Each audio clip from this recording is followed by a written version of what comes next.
Hi, good evening. Welcome to the first of our two August meetings of the Somerville Historic Preservation Commission. It is 6:51 p.m. on August 6th, 2024, and I'd like to call this meeting to order. Pursuant to Chapter 2 of the Act of 2023, this meeting of the Somerville Historic Preservation Commission will be conducted via remote participation. A recording of these proceedings can be accessed at any time using the registration link at the top of this agenda. And also, before we go forward, just a reminder, the public, anyone who speaks during the meeting, that we as a commission are bound by the rules of policy and procedure, copies of which are available at the clerk's office. And we expect the public to abide by these procedures as well. And as is our custom, we'll start off by introducing ourselves, starting with Ms. Price. Hi, good evening. My name is Denise Price, and I live in a local historic district. Thank you, Mr. Falvey. Hi, my name is Ryan Falvey, and I am a resident of Ward 2. Thanks, Mr. Coughlin. Hi, my name is Dan Coughlin. I live in a historic building. And Vice Chair Kelly. Hi, I'm Robin Kelly. And I was frozen. I'm Robin Kelly. I'm a historic homeowner in Union Square and also the realtor member of the commission. Thanks. And we have staff. We have two people. Ms. White.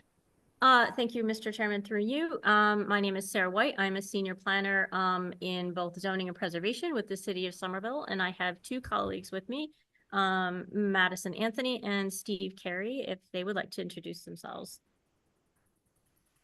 Yeah, I'm Madison Anthony. I'm a planner with the city of Somerville. Hi, Steve Carey here. I am also a planner within the city of Somerville. Thanks to all. And so we have a fairly light meeting here. Let me just pull up our agenda. The first thing on our agenda is a memorandum of agreement. And do we have a quorum? Yes, we do. Which HP 24-000038-11, 00038, 11 Chester Place. And this is a review of a memorandum of agreement. This is a public hearing. No public hearing, but yes, Mr. Chairman, through you, I believe Ms. Price, you need to recuse yourself. Is that correct? Yes, I will recuse myself and turn my video off. Okay. And just for everybody's reminder, this was a demolition delay we placed. How long ago was this? Do you remember offhand? It hasn't been that long. It's just been like a very few short months. Okay. April. Thank you. And we have before us a memorandum of agreement, which the applicant meeting with staff has come up with a proposal here, proposed design. And what do you all think? You all had a chance to look at it? I'm sorry, Mr. Chairman, through you, if you'd like, I could unmute Attorney Adam Dash, who is here representing the client, if you'd like, in the event that you have questions. Yeah, let's do that. Sorry, I forgot about that. That's okay. Madison, are you able to do that? Or would you like me to? Got it.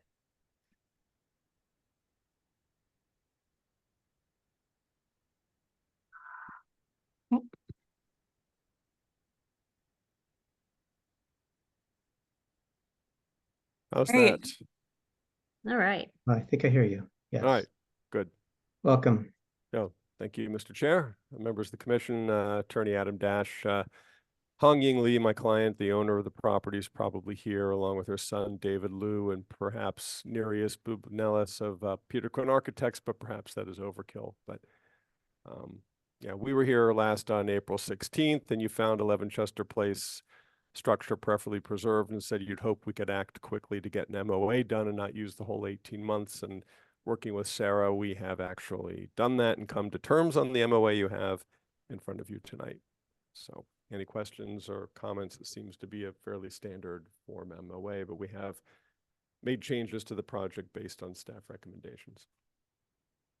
Okay, thanks. Did you say, first question is, did you say Peter Quinn Architects? It looks like it's Culsa. I'm sorry, is it Culsa? Okay. Yeah, Culsa Design, my mistake, yes. Okay.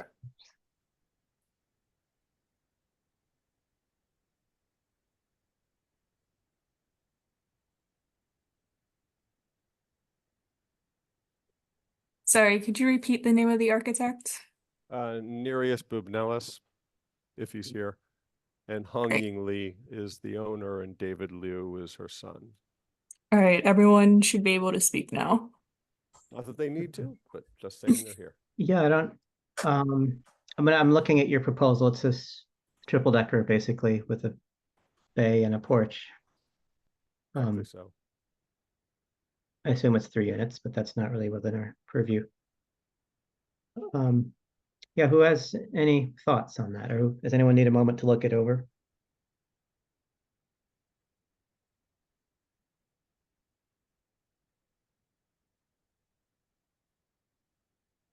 So I'll share my initial thoughts. When I first saw the elevations, I was concerned about the first floor porch being truncated, but then saw that there is a door entering the lower unit.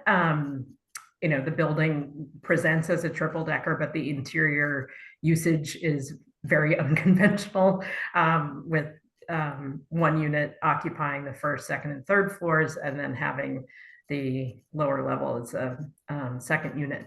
So understanding that, my next concern was about the brackets at the top of the porch columns, which hearken to kind of a Queen Anne type design and era for Queen Anne style triple deckers, which we don't really have many of, if any, in Somerville. You see them more often. There are a couple in Cambridge, but you see them a lot in Worcester.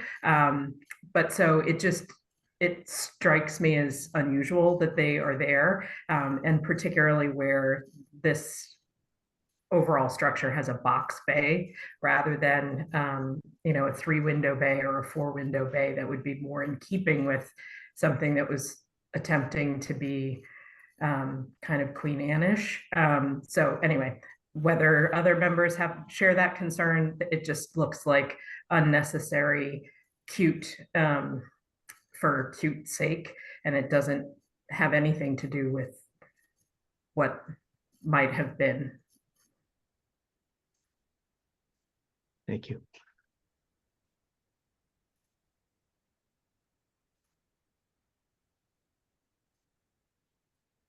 I can share. I mean, my initial thoughts, I mean, not going too far down the rabbit hole on the design, but just the initial thought was that there are a lot of porches. As Vice Chair Kelly pointed out, the top 3 floors are all a single unit.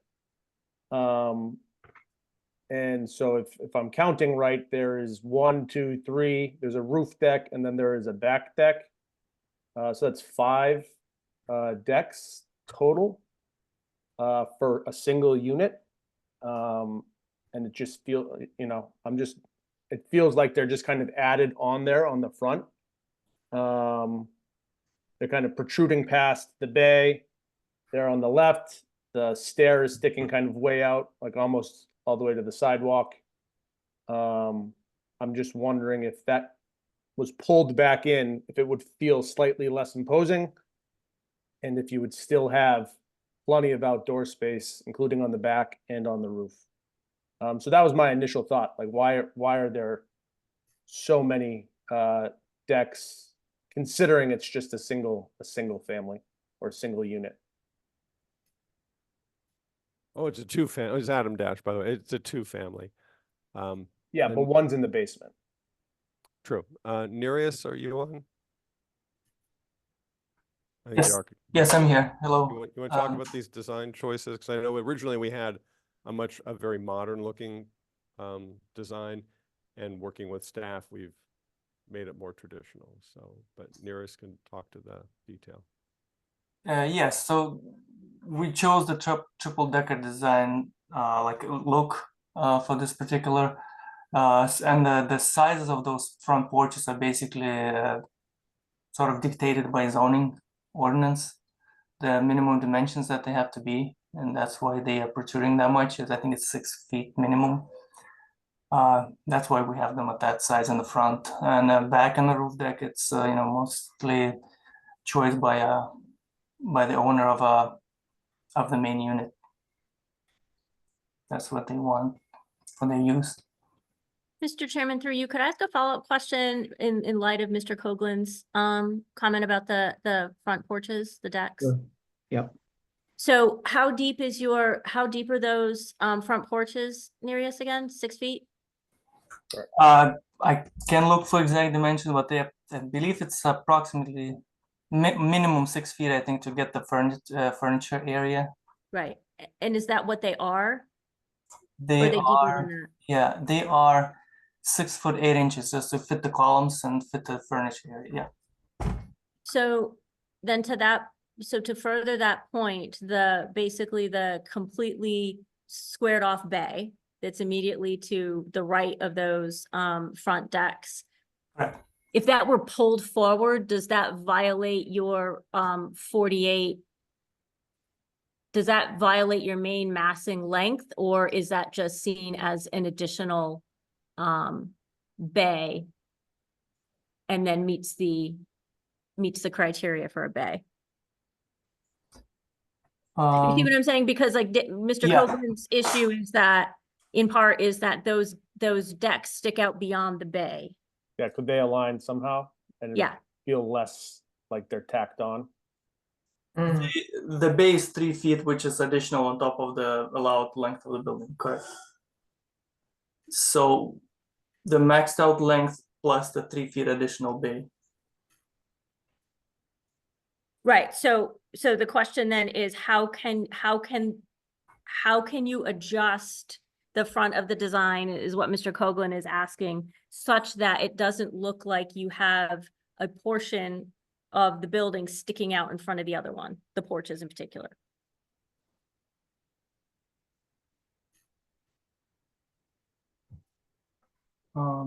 You can either extend the bay forward somehow, depending on setbacks, or you could pull the front doors back maybe, or yeah, I'm not sure.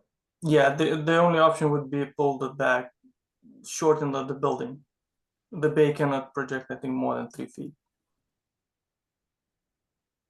beyond Yeah. the maximum length. Yeah, I'm not saying that for me, you know, again, I'm not quite sure how much say we have in the, Yeah. in the final design, but that stood out for sure, that they're just these kind of, they're these large imposing decks off the front, you know, that don't really align with the bay. I mean, another option I can take a look at it. The reason why they all are the same, why they all on each floor at the same size, it's saying the same length, because of this. I think this was just the structure of the column layout. But if we can pull up, I think we can pull back the top, as I understand, pull up the top two, pull back to the bay. Pull them back to the bay? Yeah, pull the second and third decks to the bay, if that will help. I mean, the structure will have to make it work, you know, because there will be another line. But the first floor deck or the porch will be 6 feet by 6 feet minimum, right? Plus the columns, but the top ones can be, I don't know if it can be, but we can pull those back, I think, right? Those would be just considered like a balconies, right? I see. So we can pull back the second and third floor if you want. I see. So you're saying that the balconies don't have to be 6 feet. It's the lower porch has to be 6 feet. Yes, I would have to confirm. No, yeah, This no, is that my makes sense. team, but that might soften the upper floors at least. Yeah, I'm not sure. Yeah, I'm not sure. Maybe it would look better. Maybe it looks better if they're all the same. It's hard to kind of say without seeing an updated drawing or rendering. But yeah, that stood out to me. I don't know if any of the other commission members had thoughts on the decks. I mean, also just one other quick question. There's a window above Unit 2's front door. How do you access that window, or is it just going to be a fixed window to let light in? It's a fixed window, yeah, for that entry sort of hallway. I thought it looked like maybe it was an awning. Can still probably open an awning with some pole or something, but I didn't know if that was meant to be there. Actually, no, you're right. It shows the opening elevator, so it's an awning window. Okay, So it shows the swing on the elevation. yeah, so, okay. So that's meant to be an awning window there in that kind of entry vestibule for unit 2 down into the stair? Yes, that's Okay. above the door. It's like a sort of like a high ceiling there. Yep, got it. All right, thank you.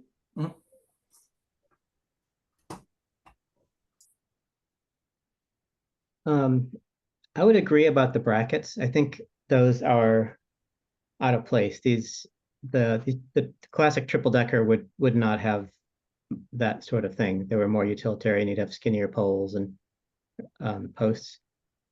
I think is that actually I'm looking at my neighbor's house as a triple decker with a porch. It's actually, I think what might be a little bit different about this is that traditionally the bay window is in a sloped sides with, I mean, if this were a proper typical Somerville triple decker with a porch out front, you'd have a bay window in the front that's with angled sides and a smaller face facing the street. And you would often see the porch pulled past it, aligning with the break between the right, one of the angled sides in the front. I'm not as bothered by the projection of the porch. It's a little bit goofy how, as Vice Chair Kelly said about the leftmost column, it doesn't exist and there's a bracket, but looking at the plan, I see why, because there's a basement walkout there. So there's no other way.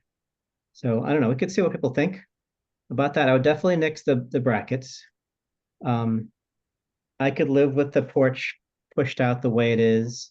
I don't actually know how you couldn't align it without making it a 3-foot deep porch if we're limited to a 3-foot projection on the bay because of zoning. And 3-foot porch is pretty minimal. So my thoughts.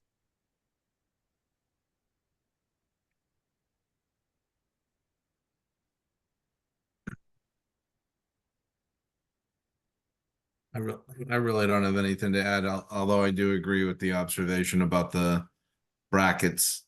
And I think that it may look a little bit cleaner just having them removed. The depth of the porches it's an interesting observation, and it would be curious to see what a rendering would look like if it was more aligned with the projection in the bay. But it's not very problematic to me. I think one of the challenges with pulling back the second and third floor is the question as to, is the entry porch then only covered, sort of half covered, and which creates issues in terms of wear and tear and, rain and ice and all the rest. And if the roof for that porch is going to come all the way out, then effectively it's still a hunk that's coming beyond the facade of the building, or the facade of the bay. Yeah. Mr. Chairman, if I could through you to follow up on what you're saying, Madam Vice Chair, is that essentially like if you pull back the second and third floor porches, you would then have to also pull back the first floor one as well. Like it would all have to really line up so that it's covered. So I think, well, as I understand it from the architect, the entry porch needs to be at least 6 feet deep. So that's not something that's going to change. And to achieve what Mr. Coughlin was suggesting, to pull back the second and third floor porches, that second floor porch is the roof of the entry level. And if that's only 3 feet deep, that is a weirdness in and of itself. And I don't know that that's necessarily better than just having all 3 porches align, even though they do, even though they are proud of the bay. Yeah, I don't think that I was suggesting that you pull the second and third back. I was just wondering if you could either bring the bay forward or basically the front door wall back so that there was 6 feet there between the end of the bay and and the front door. If there was 6 feet, then you could hide, then all of the porches could be within the protrusion of the bay. Mm. You can't do it, can't pull it out any further because you have maximums on the building length, but you could push it in. But I'm assuming that the architect and owner don't want to lose 3 feet of space on each floor. So, yeah, I don't think that I wouldn't bring the second and third alone back in. I don't think that that would be a good solution. And maybe, sorry, just again, maybe it's from KDI. Maybe, I don't know if we actually can pull back, leave the bay where it is and pull back, because then the building element is not going to be considered bay if it's more than 3 feet. I believe so. Well, right, Nearest, that's what you were saying, is that Right. I mean, you're So it stuck will with be this then it will be situation. 6 feet deep bay, which is not allowed. Or basically. you're making the building bigger, longer Right, that way. I right. mean, you're kind of whipsawed between the 3-foot maximum Right. bay projection and the 6-foot minimum porch projection requirements in the zoning, because we want to have a by right triple decker. So basically, we can have it either plain wall or add a 3-foot projection, and pretty much, as I understand, no matter where that maximum length of that main wall is. Yeah. So if I move the back wall, I think I have to move the bay wall as well, because that will be not allowed building element as per zoning. We'd So have- bay can be 3 feet by 12 feet deep. If Well, I you're- move the back but- wall, but- it's not going to be 3 feet deep. It's only considered a bay once you've hit your maximum, though, is that the idea? Like what makes that a bay?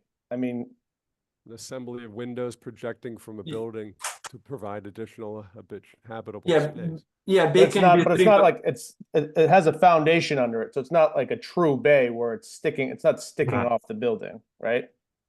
Well, that's not the requirement. I mean, actually, the picture in the zoning ordinance of the bay window is actually a rectangular bay. It's 3 feet deep. I think it's a maximum 3 by 12 maximum. I think something like that. And the zoning is written so that you're allowed to have up to 50% of the exposure bay. Or and then- 12, yeah, or 12 Or maximum. 12, and that's allowed to project into the required setback by 3 feet. That's what I'm saying. It's Yeah. based off the setback.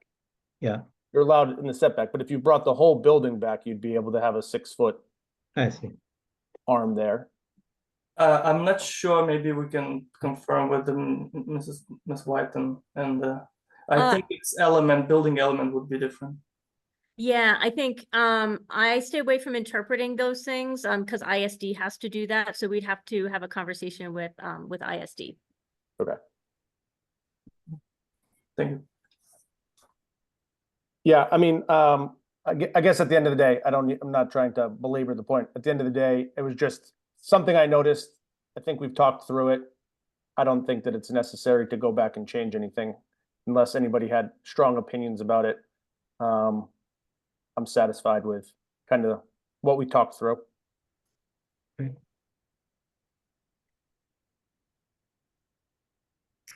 So I would be in favor of requesting that the brackets be replaced with sort of just finishing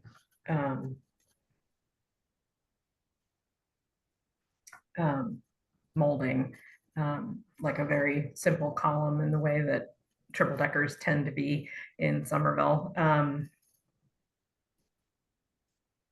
Just a little less froofy. You just remove the brackets, basically. Yeah, I mean, but they do need sort of a finished cap. Yep. Um, Almost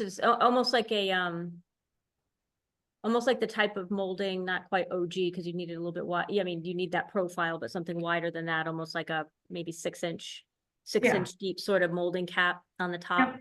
Okay. Well, wouldn't it have to be, if we're losing the brackets, it would just have to be a simple, like a bed molding, wouldn't it? That wraps the top of the post where it could, so it could only project as far as the horizontal band above it. Mm-hmm. So it's almost like, I mean, a quarter round or a, what do you call that? If It I'm, needs to be more than a quarter round. or something more decorative, but if I'm looking at the drawings correctly,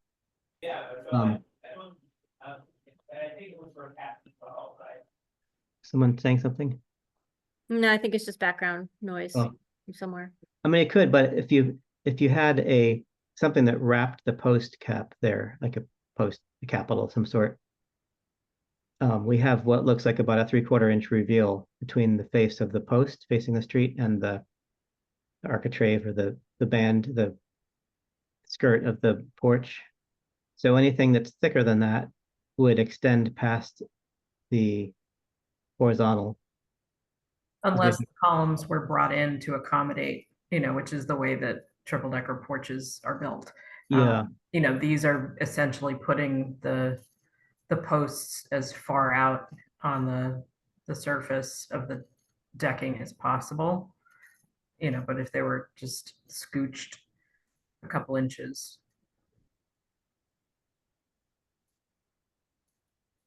yeah, that's actually a good point. Usually these things have 3 or 4 inches.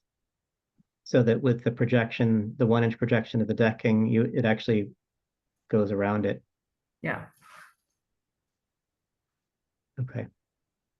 So I guess the comment would be eliminate the brackets, introduce a column post cap, and look at bringing the posts in and sufficient to allow for that cap to have space. Yeah. Nereus, how does that sound? You understand? Yes, sounds good. Just like a top cap band, which Yeah. not project past the trim of the deck above, right? Yeah, and bringing the posts in doesn't affect your areas at all because your deck footprint stays the same. It's just Yeah, I think if we need to, we can make it a little bit skinnier, as somebody mentioned before, the columns. Okay, I think we have space. Yeah, we have 8 inches. sure. Thank you. All right. So just quickly, just not to go back to the other point, but I did just look it up, and the bay is past your setback line. That's what defines the bay. So it's whatever comes past the setback. Same with the porch. So if you started the front of your bay at your setback point at your line, then you could have that bay be as deep as you want. So it could be 6 feet deep to encapsulate those front porches, as long as the front of the bay wasn't past or was at your setback line, because that's what defines it. If you look at the diagram in the zoning ordinance, so for future reference. Okay, Thank you. thanks.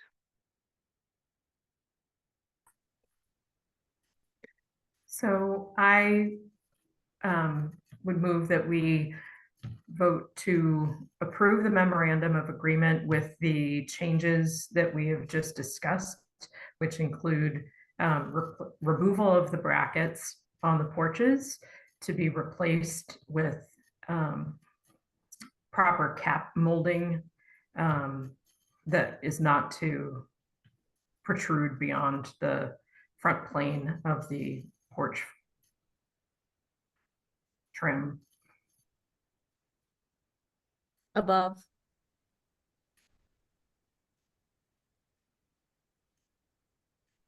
Okay. We have a motion by Vice Chair Kelly. Is there a second? Second that. Okay, seconded by Mr. Falvey. All in favor of that motion? I Aye. Opposed? I'll do a roll call, starting with Mr. Falvey, Yes. Mr. Coughlin, Yes. Vice Chair Kelly, yes. and I'll vote yes.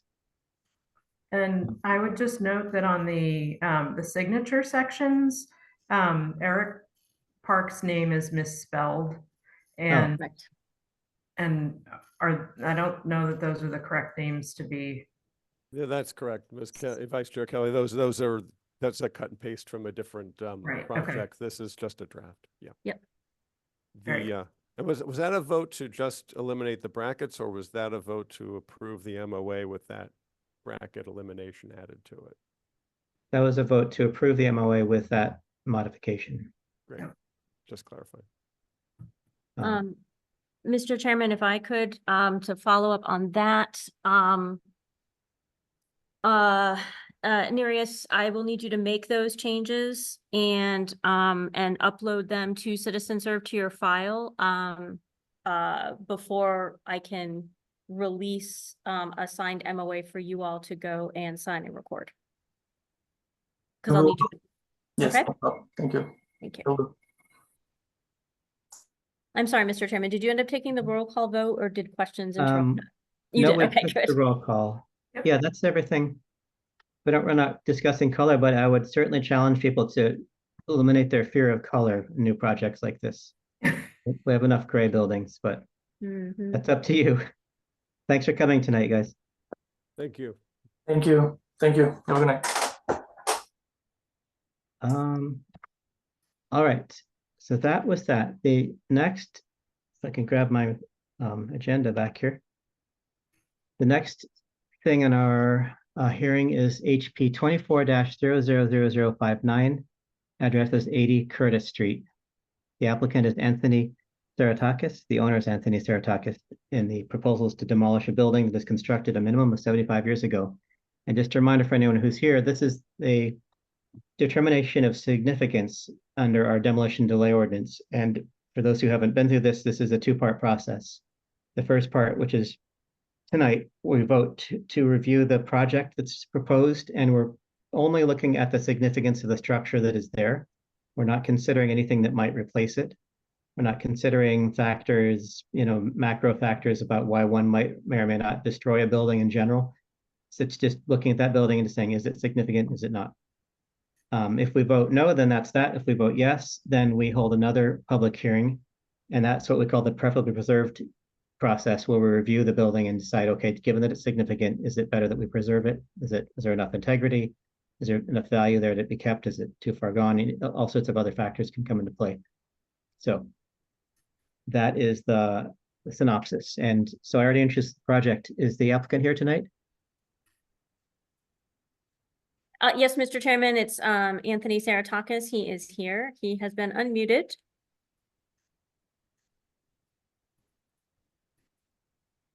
Anthony, you need to unmute yourself on your end.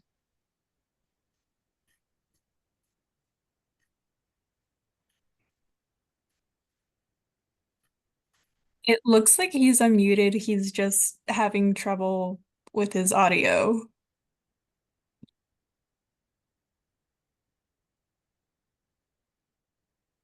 I think there's a connection issue. On his end.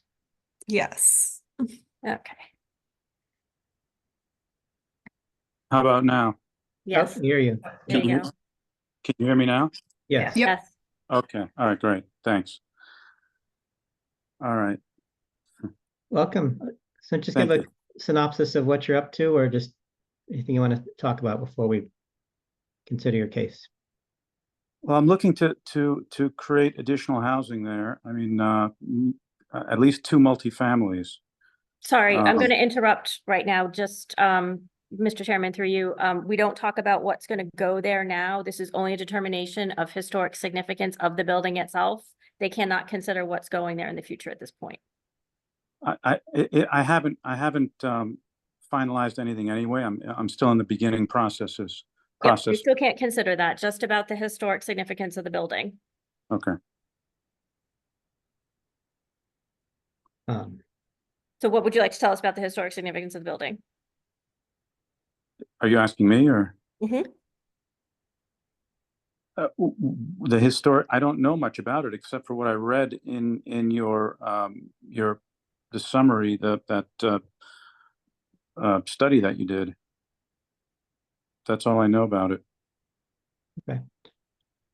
Fair enough. Well, we'll discuss this and you'll have a chance to respond to things. So the next step in our process would be to go to public comment on this. And so you're not done. And Built in 1920 as far as I always knew. That's okay. really all I know. All right. In that case, let's move to public comment. If any members of the public would like to speak about this case, please raise your hand and staff will unmute you.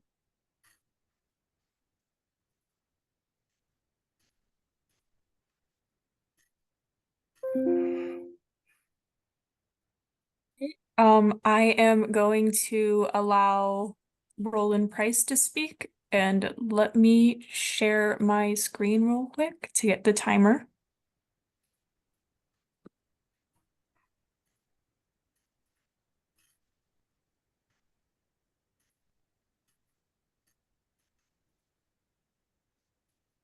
All right.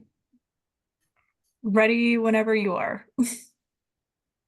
Okay, this is actually Patricia Craig, the owner of 3234 Teal Ave.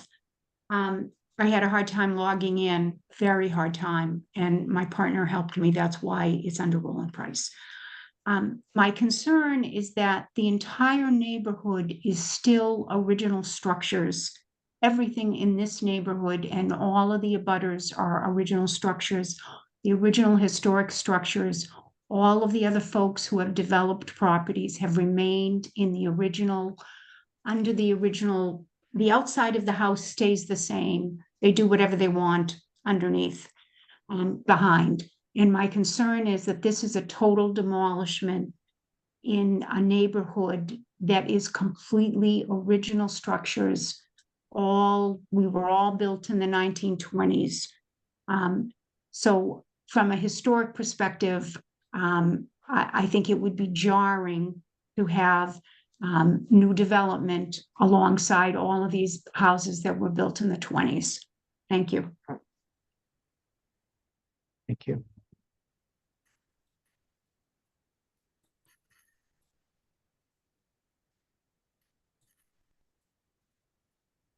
All right.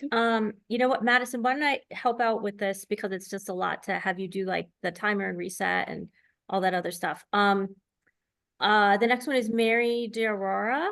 So Mary, I'm going to unmute you. Just please make sure that you are unmuted on your end. It looks like you're still muted. There you go. Am I unmuted? You sure are. Go right ahead. Yes, my concerns are the same as that first resident. We live in that area, and West Somerville is all about these old homes, and that's what makes West Somerville West Somerville. Are we worried about property values? Absolutely.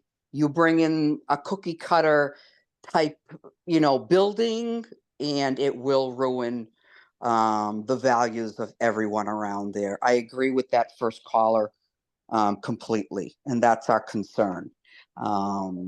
Is that this home is an old style gambrel, and it should not be torn down for historic value.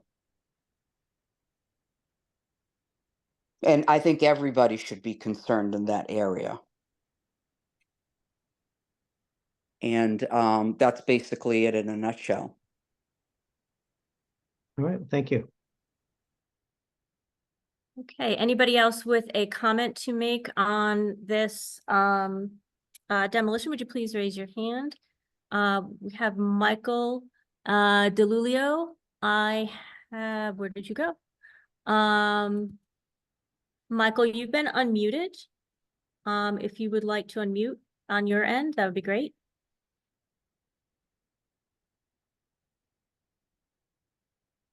Michael? Okay. Are you there, Michael? You may go ahead and speak. It looks like you're unmuted.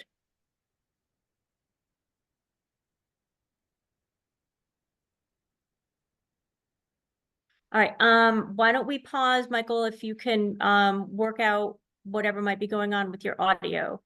And then we'll come back to you. If anybody else would like to raise their hand to make a comment, if you have not already, on this proposal to demolish 80 Curtis Street, please raise your hand.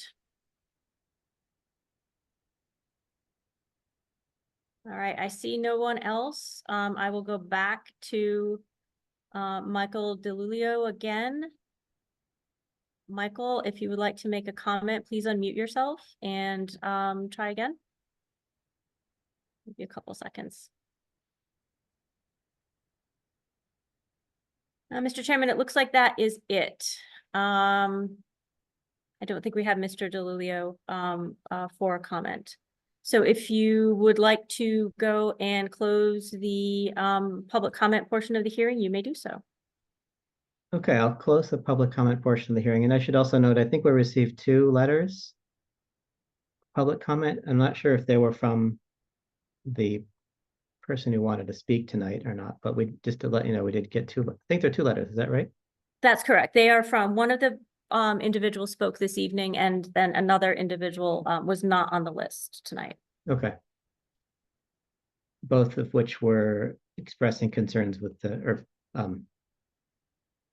preferring significance, basically. Okay. So let's take it up to commission. Who has any initial thoughts on this?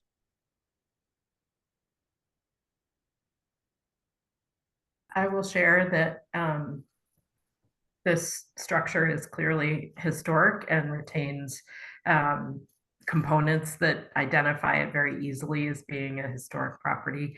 It exists in the same position on the lot as it did. It has its same form and massing. The exterior envelope has been modified, but the form and massing is still there. And I would like to see this property declared significant.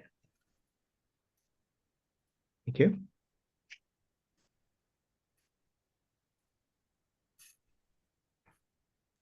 Yeah, I would agree with and echo Vice Chair Kelly's comments on the historic importance of the property and the lot, and the lack of significant change to that, and definitely feel as though it merits the significance. So I would support that decision as well too. Okay, thanks. I would agree with what has been said so far, and it's, I think, a great structure with some amazing opportunity, and I think we should keep it.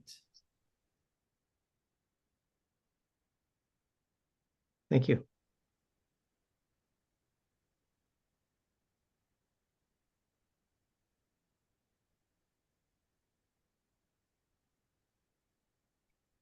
The only thing I'll add is that it's older than 1920, so it's older than, I guess, a lot of the other houses on the block. If the neighbor was correct in saying that the other houses were built in 1920, it looks like this one was built in the 1890s, right, based off of the map. So yeah, certainly significant in my opinion. Nothing else to add.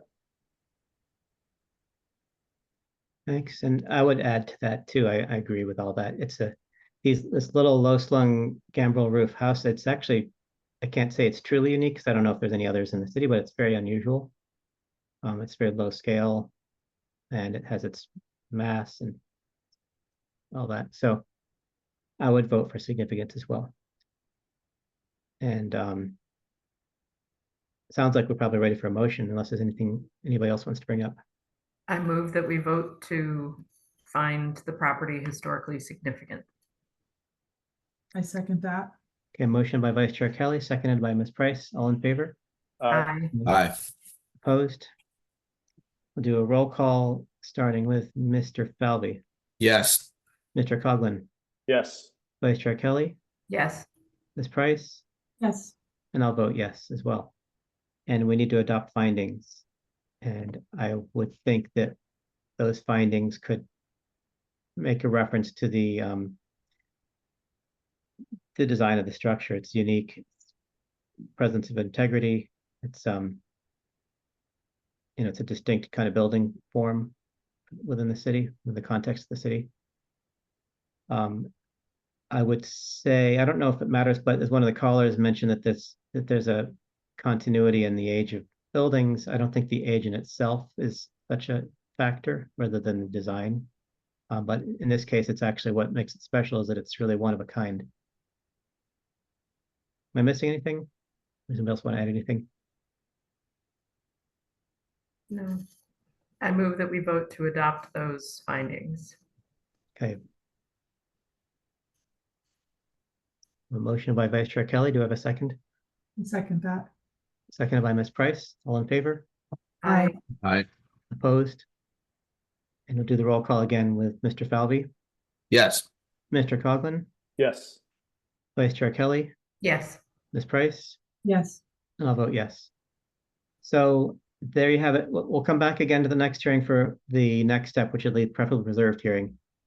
And staff can fill you in on anything that may or may not be needed for that, paperwork, form work wise and all that. Thank you for coming to us tonight. Thank you.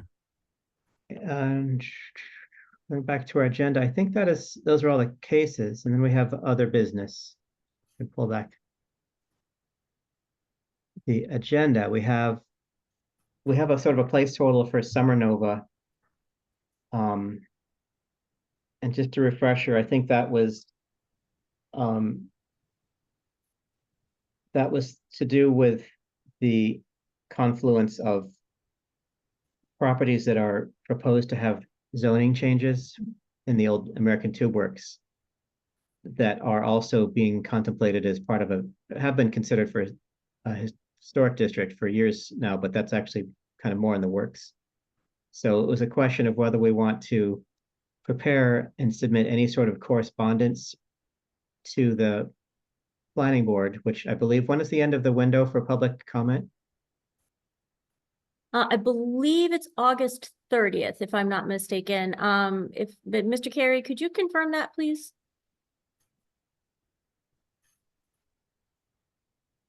Apologize. This would be the public comment period for the next HPC meeting.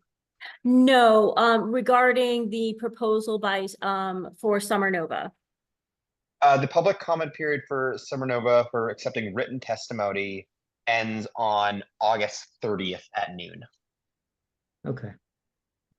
And really, it's a little bit vague because basically what's being proposed, without weighing in on it, is that the potential use of the spaces that are now part of the American Tube Works, part of the FAB zoning, be expanded to include a larger, greater possibilities for uses that, you know, we obviously don't care what the buildings are used for as a historic commission.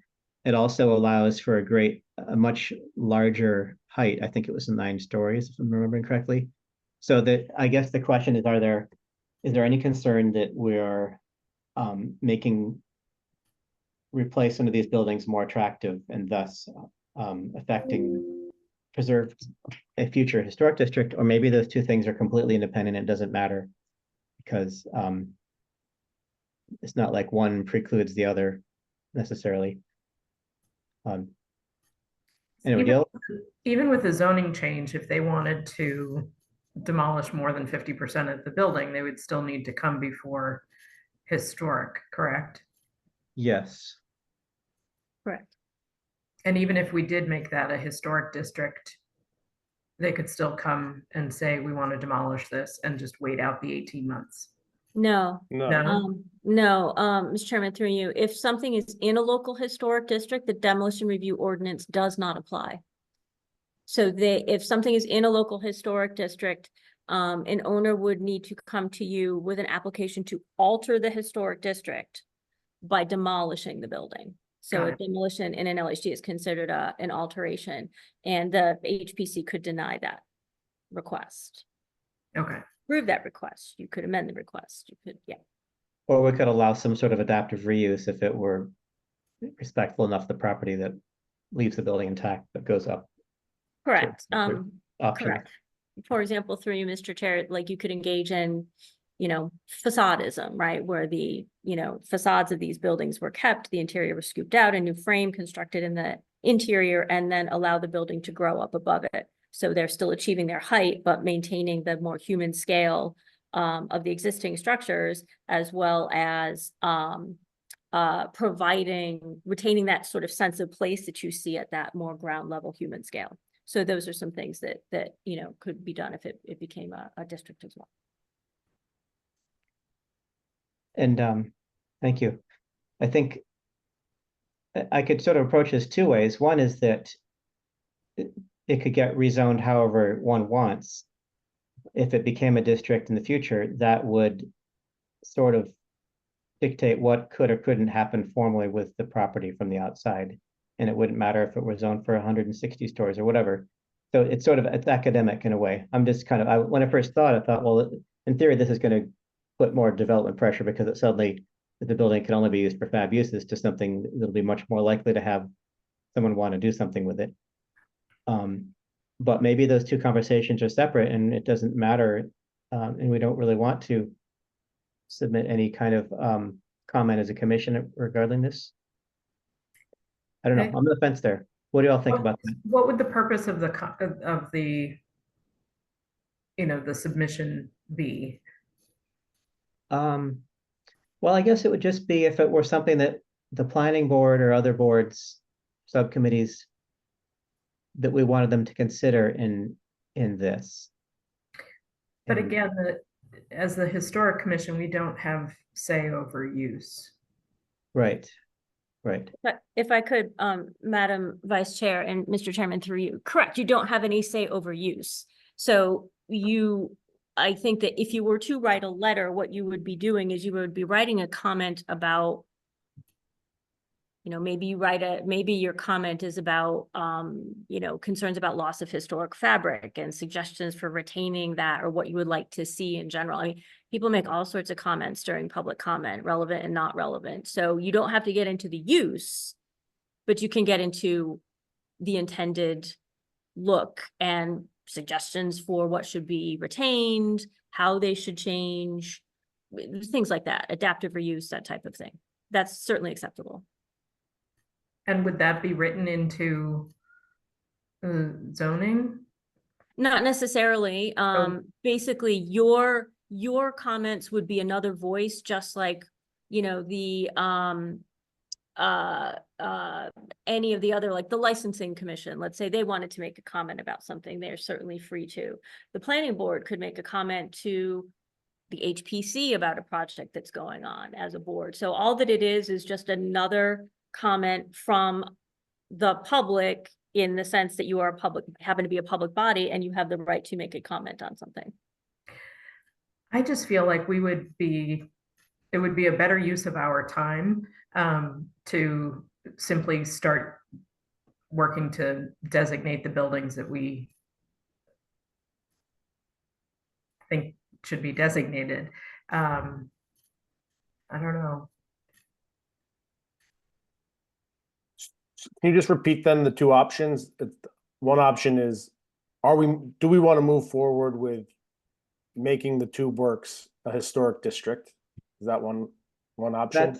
That's not really, that is another thing, that's sort of a different process, which I don't think are we discussing that? No, it's not on an agenda. Not on the agenda. It could be put on the agenda for next time if you want. Okay. Yeah. I think that would be good, because if that's the only way that, we're truly going to be able to retain any of the historic structures there, then I mean, if we all agree that the Two Works buildings, those 4 buildings or whatever makes up that campus, should be preserved, I think a letter at the very least couldn't hurt. So I'd be in favor of writing a letter in support of preserving those buildings. And then if we wanted to do a local historic district, push for that to become a local historic district second, you can do that as well. Am I getting that right? yeah, so you're doing a both Kind of. and. Both ends. Yeah. I mean, a letter can be pretty quick. I've written 20 letters already about this thing, so. So the letter to the planning board is, we wouldn't really, I mean, the officializing the act of pushing it for a district is a different process. We Yeah. wouldn't And send a that- bigger deal, I would say. a bigger deal. And, but if we were to write a letter to them, it would, well, to back up a little bit, part of this is, I mean, Summer Nova has a bunch of buildings. And I imagine that this is sort of like they've proposed additional spots to be zoned just to eliminate some of the appearance of spot zoning or something like that. I don't know. Because these aren't projects that they own, that's kind of sweeping it into their proposal. It would just be to put the planning board on notice that these buildings have historic value and that they are, we could mention that there's been a, how to put it, a goal to create historic districts, if we want to play those cards down there and with them, and just that they would consider that. Realistically, I don't know what they would do with that information, short of, I mean, would they actually kick them out of the proposed area, or I don't know what our goal would be of that, but it's just sort of like public comment to add to what they're weighing with it. So I think I would still lean a little bit towards doing something like that, just to put them on notice, because it is an issue. At And the very least, it informs everybody what these buildings are. Not necessarily everybody knows what these Yeah. buildings make up. So if you, at the very least, if you kind of give a rundown of what the Tube Works was and why they're significant historically, yeah, and it could be a maybe lot they'll of the, think twice before whatever. Yeah. yeah. And who else has thoughts on this? Who else is left to weigh in? I would agree. I think we should work in tandem, both write a letter and perhaps add to the next agenda discussing making that area a historic district. And I know that we've discussed local historic districts in a few meetings, but to refresh my memory, Ms. White, how long does that process take? So on average, so the state gives the statistics that on average it takes like 18 months. Without going too deep into something that's not on the agenda, yeah, so I mean, like on average, that's what it takes. So there are a lot of things, a lot of different districts on the agenda, on the HPC's plate right now for consideration. So we should probably have a separate conversation about prioritization of those and how to accomplish what you want to do. And have that as a separate conversation so that whatever is the most important to you gets addressed first. I think that would be a healthy conversation for all of us, so that we could see what that list looks like as a group together.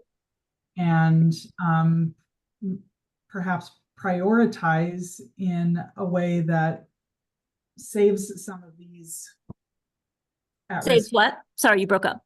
Saves some of the at-risk areas. Yep. From loss. Okay. I'll add that to the next agenda. Yeah, let's do that. And when is our next meeting? Do we have another one in August? 20th. Okay. Yep. FYI, I'll be out of the country during that meeting, so I will not be able to. You have no sympathy. No sympathy. Hey, going places. So hopefully we'll have a quorum. I was going to send an email out. This is sort of a late breaking change, like a last minute. Is it the 20th? Is it 8/20? Yeah, correct. Okay. And so then if you wanted to write a letter, that would need to be submitted to the planning board by the following Friday, August 30th by noon. So would we draft it? Do we need to re-vote on it, or would we deputize someone to write a letter now that could then go out that I would have to sign? You would, so in your place, you could, if you were not here and the commission agreed to the contents of the letter, or whatever changes, you could, you could note that, Vice Chair Kelly could sign in your absence, that type of thing, if she were comfortable doing that. I think that what you would need to do is, yes, deputize somebody to write a draft right now during, this meeting. And then that draft would need to be submitted only to staff because you can't circulate it amongst yourselves before the meeting. And then we would make sure it was included in your packets. Okay. Madison would send that out with you guys for the 20th, which basically that would mean that we would need to have that draft no later than end of day next Wednesday in order to get it out in the packets on the 15th. Okay, so I'll jump on it. So is there anything to vote on tonight, or is it that really happens next when we would actually? Well, which one of you guys will write a draft, I think is the important thing to Oh. know. Does somebody have a particular desire to do it? Otherwise, I would probably take a stab at it. And imagine, so I would give, Or Eric. yeah, I'm already writing one. you already are? Yeah. Okay, then if you want to do it. Well, I okay, mean, I'm writing one for myself, not for the Okay, commission. all right. I'll do it. I'll feed a draft to Sarah, and then what we do then submit it individually to people for any personal feedback without discussing it as a group. And then the final version would come to the next meeting.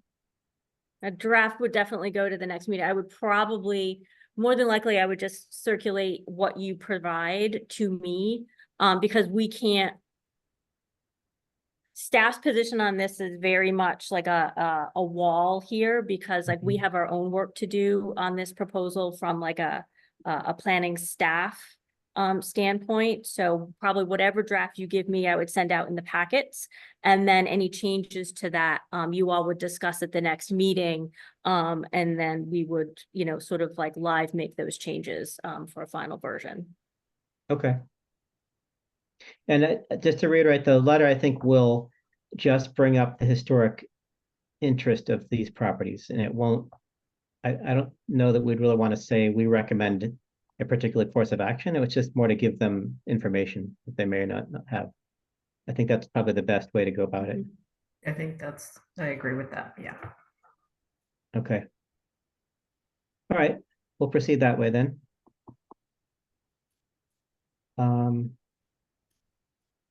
And so therefore, we don't really need to vote anything now because we're not looking at the letter yet. And then next meeting, you can vote to send the letter once any, changes that the rest of the commission feels are necessary. Okay.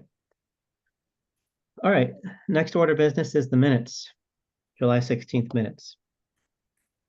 Did we receive any minutes?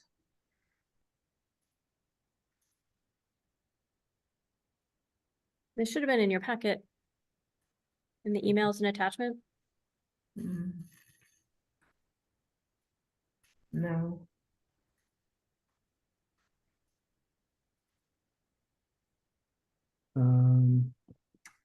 Madison sent us an email on July 31st with the agenda and the Chester Place documents. And then you sent us email with the Curtis. But neither of those emails included minutes.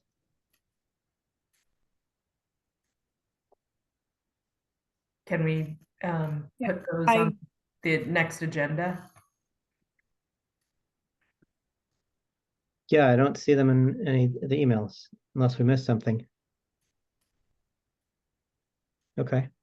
Yeah, if they're not, if you didn't receive them in the packet email, this can just be moved to the next agenda along with the minutes from tonight, assuming that tonight's minutes are back in time. Great. Okay. Thank you. Yep. The last item on our agenda is the CPC update.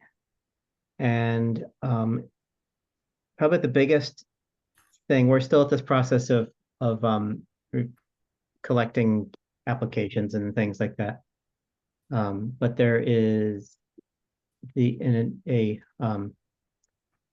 proposal to increase the amount, double the CPC allotment. I'm not sure if I'm phrasing it right. Are you all familiar with how the Community Preservation Act is funded? The tax levy? Tax levy, it comes off of property tax. It's currently 1.5%. It comes off property tax, and Well, That, it's in addition to property tax. in addition, so you have that added to your property tax. It's a 1.5%. And that goes to the CPA, which can fund historic preservation, open space, and affordable housing. And the state allows a maximum of 3% for that, and there's a proposal to increase it to that amount. That's the only source of revenue that the city has the option of funding higher on its own, which I think has happened, but almost never. And occasionally the state will actually match some portion of what the city puts into it. So that there's some fluctuation, but the bare minimum is whatever the tax, the levy is. So this will become a vote at the, in November with the election to increase this because it requires a public, goes to the city. So, something to consider. This money does go towards worthwhile causes, and it would be an extra payment we'd have to make, those of us who pay taxes. So I'm not going to go any further than that. Any questions about all that?